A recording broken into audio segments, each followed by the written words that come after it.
going on? Welcome to Coast Connection. We got our boy from the NFL, Marques on. What's going on, my brother? What's up, Vince? How you doing, brother? Hey, man, I'm going good. I got me and Mike G. Mike G's going to be navigating as we're going through this real quick because we know you got a busy schedule, man. Hey, so Marques, you know you got a great book out there, and you touched on some key points about being at the top and going back down. So let me ask you a quick question. Since you have been in NFL and you've got the taste what it's like to be in the promised land of football, what was your perspective of getting in the NFL, the drive to get into the NFL, the be in there, and then, you know, to have what I don't consider a fall. I consider it a lesson learned to regroup yourself. So could you hit me back on just the process, man? Yeah, man. So got to NFL. I had a really great experience. The drive to get there was the drive to do and be your best. I loved football in college.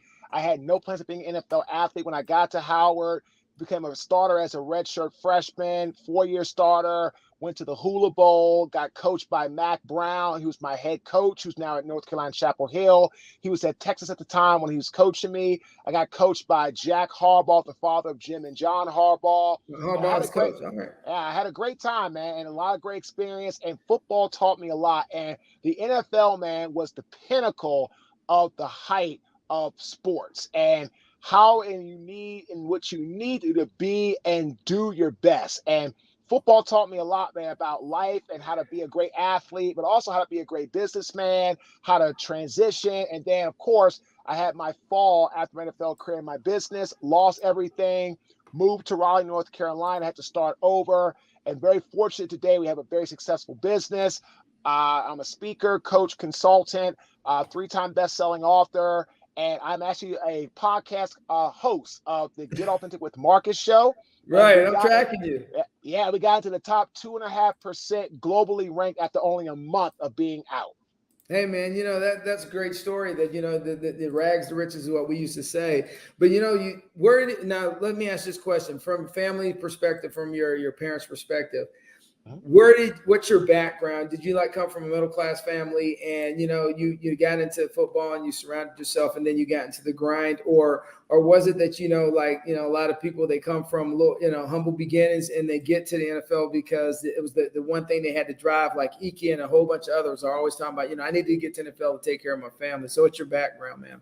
Great question, man. So I was raised in a 2-parent household, upper middle-class family. Then when I was 8 years old and my parents divorced. And when my parents divorced, that's when things got hard for me because my father burnt through all of his savings, putting my brother through high school.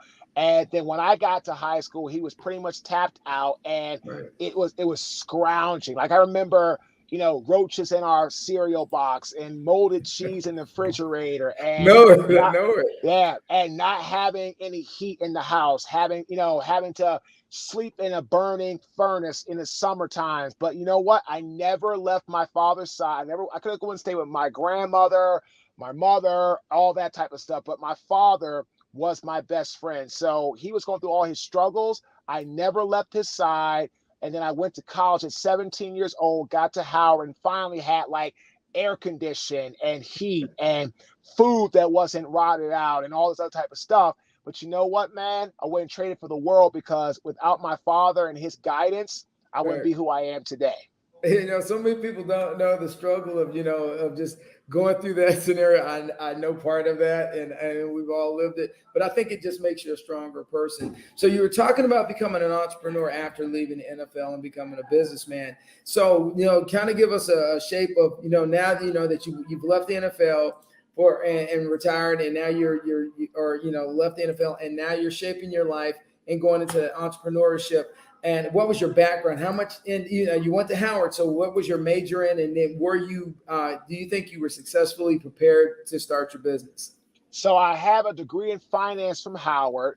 To answer your question, absolutely not. I should have never got to construction when I left the NFL, but I was chasing big check syndrome. And unfortunately, what happened to me is I had a lot of success early on. And I was not prepared to handle that success. I have a saying, if you don't handle success, success will handle you. That is a true statement.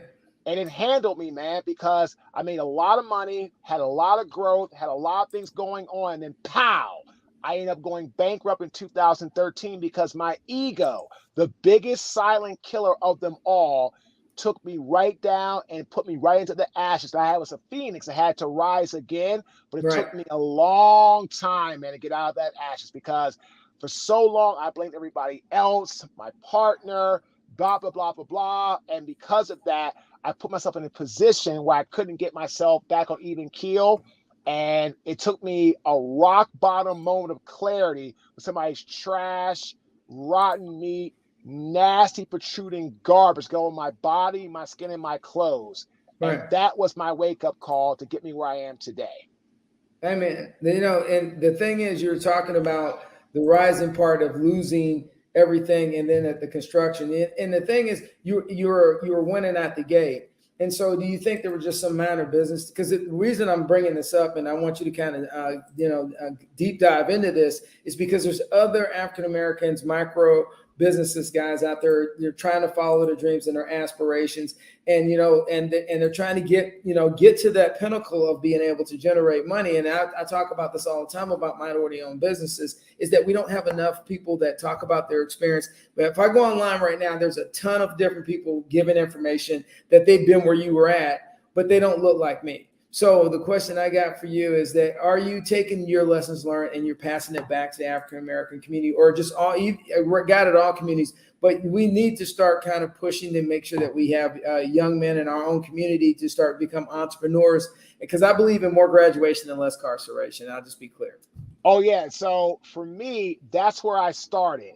I started speaking to minorities, all good, black, all types of minorities, and of course white as Right. well. But I started with sports, youth football, middle school, high school, colleges. Like that was the group that I could get in front of that I had credibility on. And I started talking about making better choices and not just being an athlete and preparing for life after sports. And then as my speaking grew, thank God, I got into corporate and then grew from there. But I started out with athletes. I started out with the sports, the football programs, Right. the Pop Warners, because I wanted to get those guys thinking about, hey, there's more to life than just football, and you have to prepare for that next phase of your life, because no matter what you think, it's coming. Might be today, might be in 20 years, but it's definitely coming. Yeah, I tell everybody I play football and everything. I tell people all the time, there's an expiration date on no matter whatever you do. There's an expiration date. Absolutely, there is. So now now that you're a best-selling author, you do really well with your book, and we look through them, and you talk about your story. So what are you trying to do now? And what are your biggest things for your business that you're trying to do to emulate to kind of help the next generation be a better version of themselves? So right now I have a lot of speaking, coaching, consulting, high ticket items. We're in the process of creating some lower ticket items like Right. online courses where people who can't afford our $10,000 or $15,000 hour talks are looking, or our coaching, they can come and get the information that they need to get them where they want to go. So that's our focus right now, working on some of the what I call the online products and services to Right. get people, where they want to be through coaching around leadership or culture enhancement or development or, marketing and sales, things of that nature, to get them out of the mindset just because I can't afford the high ticket doesn't mean I still can't get that information to get to the next level. Right. And and it's great you say that, because that is me and you talk, on and off now and then, I'm a retired general. So we talk about leadership or whatever. But I think the thing I've looked at since I've retired from the military, definitely, is I've tried to reach back to the community, which doesn't have that funding to meet the benchmarks that you just hit. And I think it's so important. And so I kind of teach right now on the side just to try to give back to the community. So overall, do you have any nonprofits or any organizations that, like, Kick or Pass or something that you got going on that, the inner city kids or in general children that are struggling financially because they got the single parent home, they don't have the nuclear family, and they still need, to hear your voice? How are you, reaching out to them, my brother? Oh, yeah. My first ever keynote, first one before I did a sports program, was the Boys and Girls Club of Raleigh, North Carolina. My grandfather worked for them as a volunteer for 62 years of his life. Wow. So I was very honored and very just pleased to have that be my first ever keynote job. That was in October 2013, not paid. Ralph Capps, the CEO of the Boys and Girls Club of Raleigh, North Carolina, brought me in to talk to their board of directors at a fundraiser event. That was my very, very first ever keynote job. And I've done a lot of work with the Boys and Girls Club, different programs after school. I was in Kentucky doing a job in Hopkinsville, Kentucky. I stopped at the Boys and Girls Club, talked to them, and probably about 250 kids in the inner city of Hopkinsville. Very underprivileged, very low class area, but I wanted to go back and give my time, and I enjoyed it. So absolutely, the Boys and Girls Club is something I give a lot of my time and my effort to. Okay, yeah, and that's good because I got a lot of friends that work with them, and right now I coach varsity football, so I'm constantly every day in a very farm town community that I drive to, and just trying to actually always drop that knowledge. So you wrote your book. And now you've established yourself as a successful keynote speaker. You've established yourself back as a businessman and growing. So as your connections with the NFL have really helped you as you've grown, or have you kind of broke away from the NFL? I know you still have relationships with them, but overall, have you become like the Marques show itself by itself? Oh yeah, man. I mean, I enjoy going back to give to the NFL. The Buffalo Bills are clients of mine. I coach a lot of retired guys. I just had Reggie Walker, 7-year NFL linebacker veteran, on my podcast today. We interviewed Brett Favre last Wednesday. It comes out. I saw that. Comes out August the 8th. And, we're all about giving back, man. It's a brotherhood. That's how I actually got started with my new podcast. It's a collaboration with the NFL alumni, and we're so excited because now we have an opportunity to give back to them and do things like that. So it's really exciting in that regard. Okay.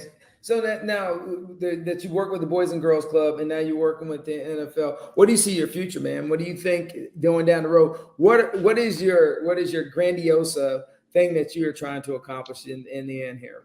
Grandioso, honestly, is to grow the podcast to be one of the biggest and best that there is, because we've really got something special.